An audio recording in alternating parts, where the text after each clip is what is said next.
ఈ గొడవలు పెట్టేదే కాకుండా ఎంపీటీసీలు 8 మంది నీ సింబల్ మీద గెలిచారు.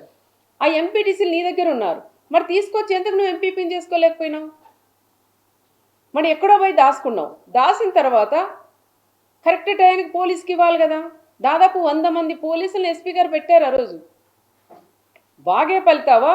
నువ్వు 11 గంటల 10 నిమిషాలకు నువ్వు హాల్లోకి పోలీస్కి హ్యాండ్ ఓవర్ చేస్తావా? అంటే ఎలక్షన్ జరగకూడదు, ఈ రకంగా జగన్ దృష్టిలో నేను పడాలా అన్న ఆలోచనతోనే ఈ మాజీ ఎమ్మెల్యే చేసినట్టు ఒక్కసారి మీరు కూడా పక్కన వాళ్ళని అడిగి తెలుసుకోవాలని కూడా చెప్తున్నాం. టైం అయిపోయినాక వచ్చి కథలు వెళ్తావా నువ్వు? ఏం చెప్తావు? ఎస్ఐకి దీంట్లో వీడియో కాల్లో రా ఛాలెంజ్ చేస్తానయ్యా నువ్వు బైబిల్ మీద నువ్వు ప్రమాణం చేయగలవా? నేను కాన్పాక మీద ప్రమాణం చేస్తాం. ఎస్ఐ గారు నాతో వీడియో కాల్ మాట్లాడిచ్చినారని నువ్వు ఛాలెంజ్ చేయగలవా? చెప్పనివన్నీ నువ్వు కూడా ఒక మాజీ సీఎం ఆ విధంగా అంత దారుణంగా అంత దుర్మార్గంగా మాట్లాడడం కూడా అది కరెక్ట్ కాదు అని నేను జగన్ రెడ్డిని కూడా నేను చెప్తున్నా. ఒక చిన్న ఉద్యోగం పట్టుకొని ఇంత దారుణంగా నువ్వు మాట్లాడడం, వీడియో కాల్లో మాట్లాడించుకొని నేను ఎంపీపీని చేసుకునేంత అంత దిగజారే కుటుంబం పరిటాల కుటుంబం కాదని కూడా నేను చెప్తున్నాను.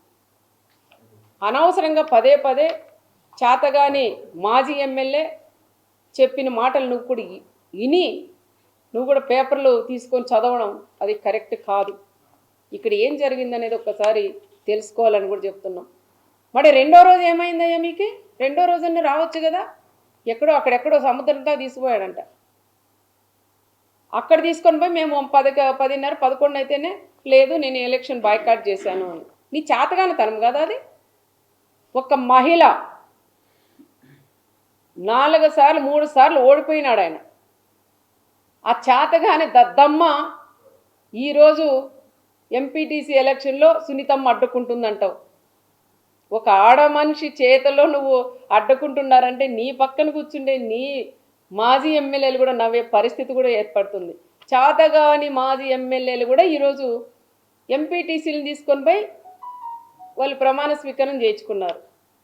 నువ్వేదో తోపు అని చెప్పుకుంటావు, ఇక్కడ చూస్తే తోపు లేదు, జీరో అయిపోయినావు. నువ్వు మాట్లాడతావా ఏమా గురించి? మళ్ళీ పోలీసుల గురించి. పోలీసులు కూడా ఇప్పుడైనా తెలుసుకొని మాట్లాడాలి. ఎందుకంటే మొన్న జరిగినప్పుడైనా ఎస్పీ మేడం గారికి కూడా నేను చెప్తున్నాం, పదే పదే పోలీసుల్ని టార్గెట్ చేసి మాట్లాడుతున్నారు. అమ్మా ఇప్పుడైనా ఎస్పీ గారు మీరు మాట్లాడండి, మీ వాళ్ళకు కూడా మీరు భరోసా ఇవ్వండి. మీరు ఎందుకు సైలెంట్గా ఉన్నారో నాకు కూడా అర్థం